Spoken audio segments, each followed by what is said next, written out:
بسم اللہ الرحمن الرحیم۔ نحمدہ ونصلی علی رسولہ الکریم والحمد للہ رب العالمین۔ الحمدللہ آج ہم سنن نسائی کا سبق نمبر 36 شروع کرنے جا رہے ہیں۔ اپنی عادت کے مطابق آج کا سبق شروع کرنے سے پہلے ہم گزشتہ سبق اور آج کے سبق کا خلاصہ دیکھ لیتے ہیں۔ احادیث کی روشنی میں آج کے سبق میں جو اہم نکات بیان ہوں گے ان کو دیکھ لیتے ہیں۔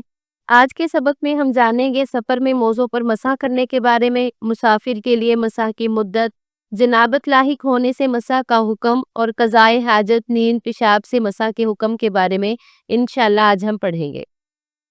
اب ہم آج کا باب شروع کرتے ہیں۔ باب المسح علی الخفین فی السفر، یعنی سفر میں موزوں پر مسح کرنا۔ وبہ قال اخبرنا محمد بن منصور قال حدثنا سفیان قال سمعت اسماعیل بن محمد بن سعد قال سمعت حمزة بن المغیرة بن شعبة يحدث عن نبیہ قال كنت مع النبی صلی اللہ علیہ وسلم فی سفر فقال تکلف یا مغیرة بمزو ایہا الناس فتکلفت ومعی دعوت من مائل وبز الناس فذهب رسول اللہ صلی اللہ علیہ وسلم لحاجته فلما رجع ذهبت أصب عليه وعليه جبة رومية زجيقة الكمين فأراد أن يخرج يده منها فساقت عليه فأخرج يده من تحت الجبة فغسل وجهه ويديه ومسح برأسه ومسح على كفيه۔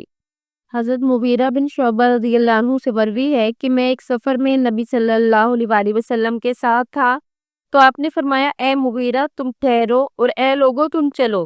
میں ٹھہر گیا اور میرے پاس پانی کا ایک لوٹا تھا اور لوگ چلے گئے۔ پھر اللہ کے رسول صلی اللہ علیہ وسلم قضائے حاجت کے لیے گئے۔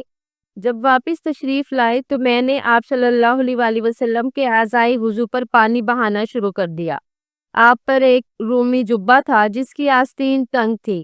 آپ نے اپنا بازو آستین سے نکالنا چاہا مگر آستین تنگ تھی تو آپ علیہ السلام نے اپنا ہاتھ جبے کے نیچے سے نکال لیا۔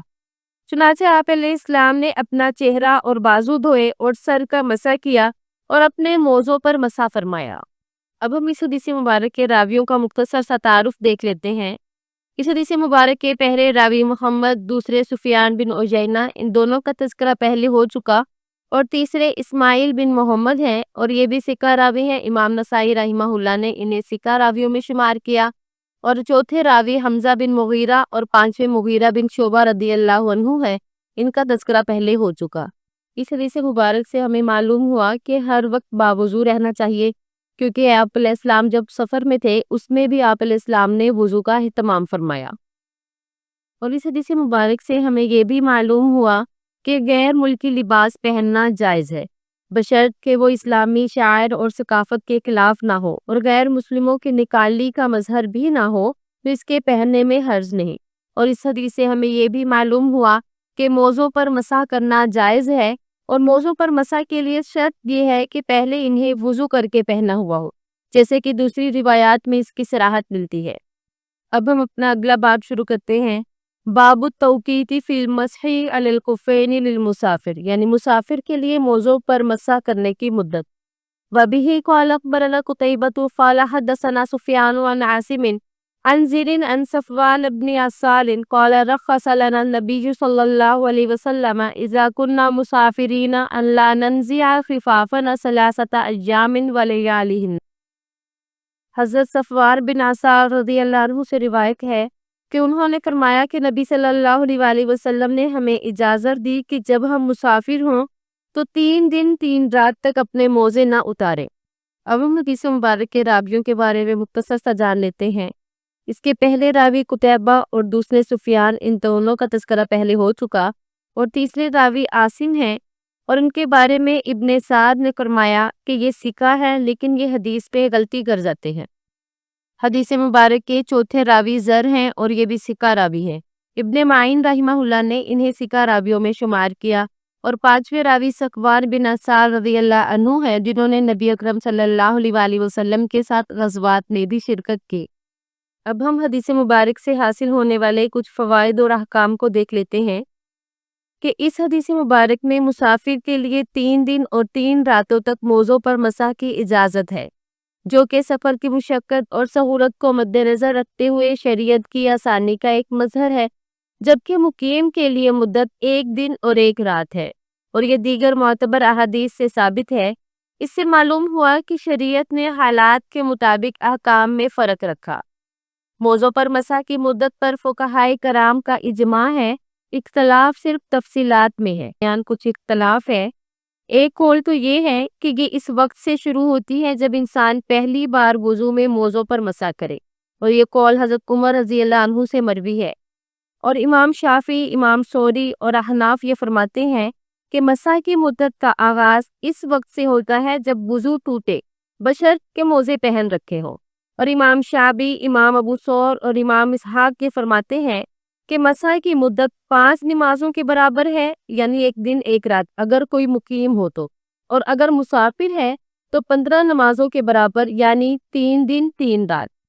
تو اس سے ہمیں یہ معلوم ہوا کہ مسافر کے لیے 3 دن 3 راتیں اور مقیم کے لیے 1 دن اور 1 رات مسح کی مدت ہے، اور یہ اجتماعی مسئلہ ہے، اس میں کوئی اختلاف نہیں، بس آغاز میں اختلاف ہے کہ مسح کی مدت کا آغاز کب سے ہوگا۔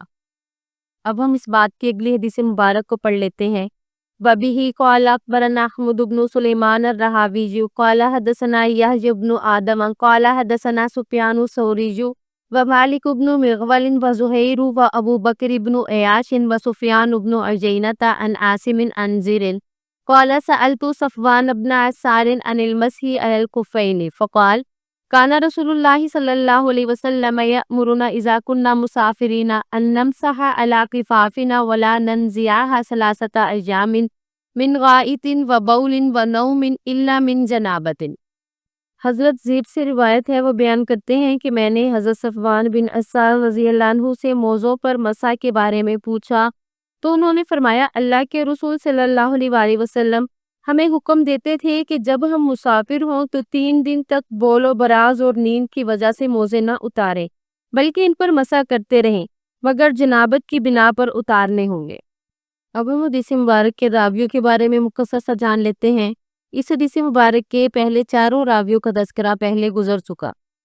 حدیث مبارک کے 5ویں راوی مالک بن مغول ہیں، اور یہ بھی ثقہ راوی ہیں۔ امام نسائی اور ابن معین رحمہ اللہ نے انہیں ثقہ راویوں میں شمار کیا۔